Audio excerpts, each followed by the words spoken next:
إن الحمد لله نحمده ونستعينه ونستغفره ونستهديه ونعوذ بالله من شرور أنفسنا ومن سيئات أعمالنا.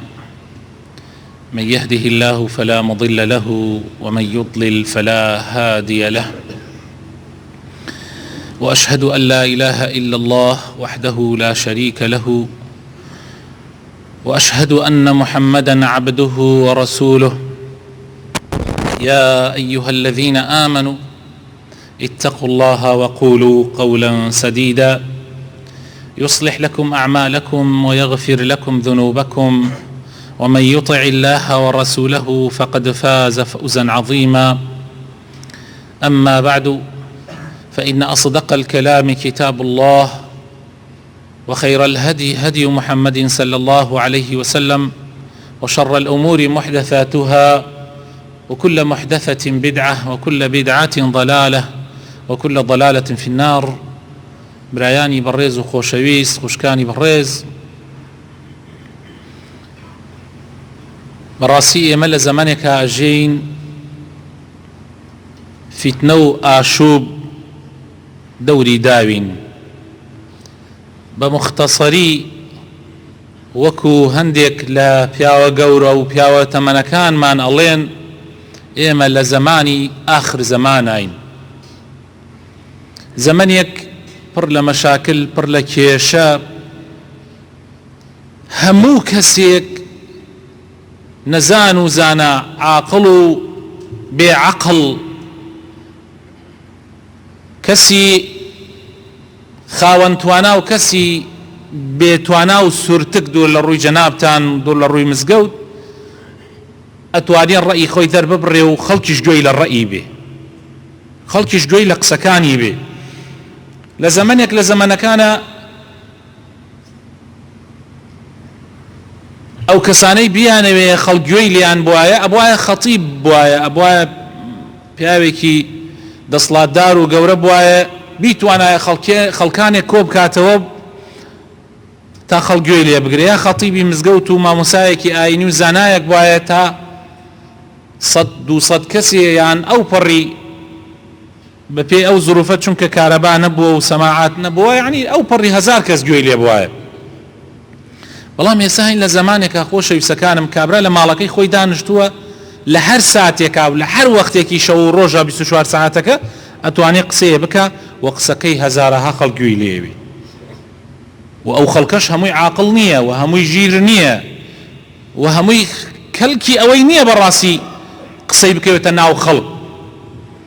ئێمە لە زەمانێکی زۆر خەتەرین، یعنی زەمانێکی زۆر ترسناکین. ئینسانی مسلمان ئەبێ زۆر بە عاقڵی و بە ژیری معاملە و هەڵسوکەوت لەگەڵ ئەم زەمانە بکە. پێغەمبەر صلی الله علیه وسلم ڕێنمایی زۆری بۆ داناوین کە چۆن لە زەمانی فیتنە و زەمانی ئاشوبە ئێمە هەڵسوکەوت بکەین. کابرایە پرسیاری لە پێغەمبەر کرد صلی الله علیه وسلم، ئەی چی بکەم، ئەی چۆن ڕزگارم بێ لەو زەمانە، ئەی پێغەمبەری خوا صلی الله علیه وسلم، کە تۆ باسیەکەی. پێغەمبەر صلی الله علیه وسلم فەرمووی: ئەمسک عەلەیکە لیسانەک وليسعك بيتك وبكي على خطيئتك. چی نصیحەتێک و ئامۆژگاریەکی بەنرخە ئێمە پێویستمان پێیەتی بەڕاستی. ئینسان زوانی خۆی بگرێ لە هەموو مەوزوعێکە قسەی تیا نەکا، خۆی هەڵنەداتە ناو هەموو بابەتێکەوە، یان هیچ نەبێ براکەم چاوەڕوان بکە تا شتەکان یەکلا ئەبێتەوە. ئەو جا دەستکە بە نووسین، ئەو جا یەکسەر بڵێ من پشتگیری فڵانەکەم و پشتگیری فڵانەکەم. چی زەرورەت و پشتگیری فڵان کەس بکەی؟ جارێ فڵانە کەس خۆی قسەکانی وازح نییە، خۆی قسەکانی دیار نییە، کەس نازانێت چی دەقەیە لێی پەشیمانە بێتەوە. یعنی تۆ بۆ قسەیە بکرێ ئیلا ئەبێت تۆش قسەیەکی تیا بکەی. بۆ زۆر خۆتان ئەخەنە ناو مەشاکیل و فیتنەوە.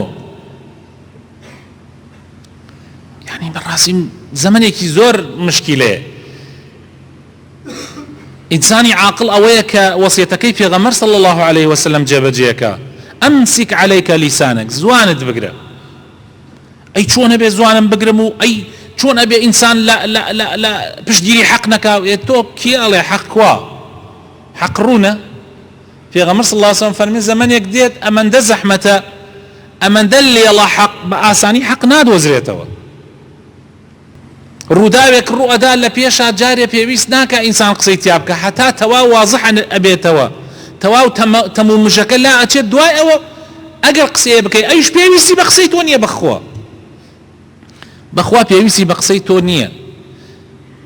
ئەگەر 1 ملیۆن کەس ئێستا لەسەر فەیسبوک و لە شوێنەکانی تر تەئیدی من بکەن هیچ سوودێکی نییە، تەئیدی ئەم و ئەو بکەن هیچ سوودێکی نییە. یعنی چییە ئەو تەئیدە یعنی چییە؟ چی ئەگۆڕێ؟ بێدەنگی وەخۆ گرتن لەوەی کەوا قسە نەکەی یا ڕەئیە دەرنەبڕی یا نووسینێ نەکەی، ئەوەیەوە پێغەمبەری خوا صلی الله علیه وسلم وەسیەتمان پێەکە. من نصیحەتی هەموو برا و خوشکێکی خۆمەکەم، ئەم فەیسبوکە نەبێتە شوێنی بەڕاستی هەرچی هارە دڵتا یەکسەر دەری بڕی. خۆوای پێهاتووە کەس شتی شاراوایی نەماوە، تەنانەت ژنەکەی خۆی خوشکەی خۆی يعني دێنێ لەسەر فەیسبوک ڕسمەکەی بڵاوە کاتەوە. قەت بینیتانە خەڵک عەرزی ژن و ماڵ و مناڵی خۆی بکە لە زەمانێکە کە ئێمە ناتوانین دەمچاویەکێک هەڵگری زۆر بە ئاسانی بخێتە شوێنەکەی ئەو، یا دەمچاوی ئەو هەڵبگری بخێتە سەر ئافرەتێکی ڕوت و قوت، خەڵکی شوازانی ئەوە. ئەمڕۆ مشکلەیە زۆر کەوتینەتە زەمانێ زۆر خەتەر. ینی خەڵک عەرزی خوشک و دایک و کەسوکاری خۆیەکە لە بەرچاو خەڵکی نەتەماشای کرد. چی زەرورە؟ چی زەرورە هەموو شتێ بێ من قسەم تایە هەبێ. بۆیە خۆتان بگرن خۆشەویستەکانم. ئەمە مەبەستم تەنها فەیسبوک نییە، حتا لە دانیشتنەکان تشتانە، لە مەجلیسەکانیشتانە، لە کاتی دەمەتەقێ و قسەکردنە باشتر وایە ئینسان قسە کەم بکە، گوێ زۆر بگرێ. تەنانەت وەکو نەسیحەتێکیش ئەڵێم گوێگرتنیش لە شوێنێکە کە پێویستکە گوێ بگری، چونکە گوێگرتنی زۆر وات پێکە قسەش بکەی. ئەگەر مەجلیسێ زانیت مەجلیسێکە شایستەی ئەوە نییە تۆ تایە دانشی، مەجلیسی علم و خێر و بەرەکەت نییە، مەجلیسی ذکر نییە، وەڵڵا لەوەش دامنشە گوێش مەگرە لەو مەجلیسانە. ئەم قسانەکە ئەیکەم وەسیەتی پێغەمبەرە صلی الله علیه وسلم بۆ زمانی آخر زەمان. ئەمان برایان خوشکان ئاگاتان لە خۆتان بێ. پاشان پێغەمبەر صلی الله علیه وسلم فەرمێ وەلیەسەعوکە بەیتوک، ئەفەرمێ با زۆرتر ئینسان کاتی خۆی لە ماڵی خۆیان بەجێ بەسەر ببا، با کاتەکانتان زۆرتر لە سنووری ماڵەکەی خۆتا بێ، مەگەر ئیشێکت بێ یان کارێکت بێ یان وەزعێک بێ ناچاری دەرەچی لەبەر ئیشکردن لەبەر کاسبی، ئینسان هەوڵدا زۆر کاتی لە ناو ماڵ و مناڵی خۆیان بواتە سەر، نەک لەسەر جەعدە و لە کافیتریا و لە نادی و نازانم لەکوێ و لەکوێ و لەکوێ. ئەو کەسانەی کە زۆر دەرەچن لە ماڵ ئاگایان لە ماڵ و مناڵی خۆیان نامێنێ، بە سەدەهات چیرۆک و بەسەرهات ئەبیسینەوە لەملا و لەولا کابرا ژنەکەی بەجێ دێڵێ ئاگای لێی نییە ژنەکەی لە ماڵ و تووشی خراپە ئەبێ، مناڵەکانی ڕێگای لارەگرن لەبەر. خەڵکێکی زۆر وایە خۆشەویستەکانم، بەسەرهاتەکان زۆر زۆرن، بەسەرهاتی حەقیقیشن ڕاستیشن. کابرا ماڵ و مناڵی خۆی ئیهمالەکە کاتەکانی زۆر لە دەرەوە ئەباتە سەر، لەوەدا کارەسات ڕۆدا. پیاوی عاقڵ ئەو پیاوەیە حاڵەتی زەرور نەبێ لە ماڵ دەرناچێ. پیاوێک کە گوێ لە پێغەمبەر بگرێ صلی الله علیه وسلم زۆربەی کاتەکانی لە ماڵە ئەباتە سەر مەگەر زەرور بێ.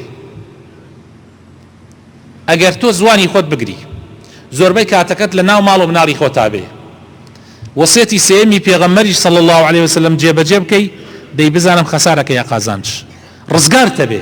ڕێک ئەوەی پێغەمبەرە فەرمێ صلی الله علیه وسلم ڕزگارتە بێ. وابكي على خطيئتك، وصيتي سيمي في غمر صلى الله عليه وسلم. بو گناحي خود بگري، بو گناحي خود بگري. يعني چی بو گناحي خود بگري؟ يعني حقم بخلق ونية، معناه ونية تو امر بچاك نكي نهي لخراپ نكي، نصيحت اكي اموشگاري اكي شتيكت بيني، بلام تدخل لها مشتكا مك